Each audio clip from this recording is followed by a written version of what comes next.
की हाल चाल अपने सबके आशा करै छी बहुत नीक, बहुत मस्त, बहुत स्वस्थ है और भेनाइ बहुत जरूरी छै कियाकि अहाँ छियै त सब किछ छै।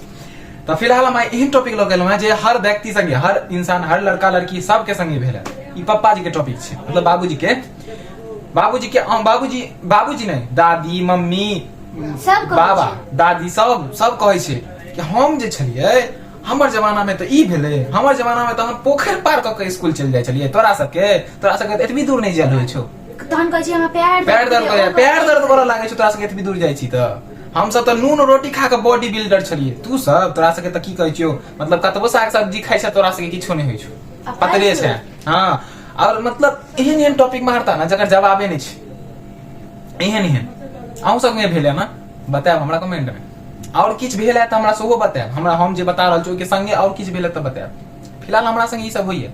कहता हम त चल जाय छलियै घास लाबे ला, कते दूर चल जाय छलियै, पोखर पार क के स्कूल चल जाय छलियै। तू सब जे भी कहियो ई सब अहूँ संगे भेल है। इहो होइ छै, कहै छथिन महिष चरबै ला त कते दूर चल जाय छलियै, महिष चरबै पहिरो लै छलियै, ई सब कहै छथिन। मतलब अहाँ सब की कहऽ चाहै छियै, महिषे चराओ, घास से ले जाओ, आब ओ नीक बात छै, घास लेबा एहन नहीं छै। आब कहते कि जकरा गाय महिष छै ओ लाबि सके, एहन नहीं छै। लेकिन ई जे कहि दै छथिन ने कि तोरा सबके त पैर दर्द करऽ लागै छौ, पीठी दर्द करऽ लागै छौ, एतबी टा में जवानीये में पीठी दर्द करऽ लागै छौ। हमरा सबके कहियो माथा नहीं दर्द छलै, तोरा सबके त अखने से माथा दर्द तोरा सबके होइ छौ, जापानिये में ई सब भ गेलो। जापानिये में बाल पाकऽ लगलो, हमरा सब तखन तक बाल नहीं पाकै। हो बाबू हमरा सबके बाल पाकै छै त आब हम की करिए? आब ओइमे किछ क सकै छियै? केस पाकऽ लगले त हम की करिए? केस पाकऽ लगले त आब हम सब की करिए? इहो सब कहै छै आब केस पाकऽ लगलो तोरा सबके अखने से, आब ओहो में हमरे गलती, पातर छी त हमरे गलती। अब हम सब नहीं मोटाई छी, हमरा की पता किया नहीं मोटाई छी रे बाबू। मोटाई के आब कोनो एहन छै? आब मुकेश अंबानी के बेटा मोटा गेल छै, ओकरा कहाँ पतराई छै?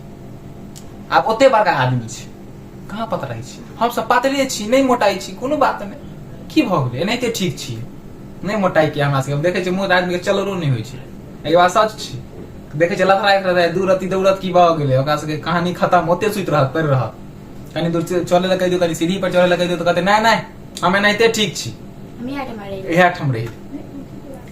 ई सब सबके घर में भेल होइते छै। ई गाँव में तो अक्सर सबहक दादा बाबा आ कनी जे खौंझा रहत तहन त भ गेल, कनी हंसी मजाक चलै छै ठीक छै, लेकिन जे खौंझा रहत ओ त और पीन मारत। मान लिए पहले के जमाना कनी छलै, ओइमे करऽ पड़ै छलै। आब हम सब जे कर ले जेबै त छजतै? बताओ। आब कहबै कि नहीं हमर सीधा रास्ता में स्कूल ये,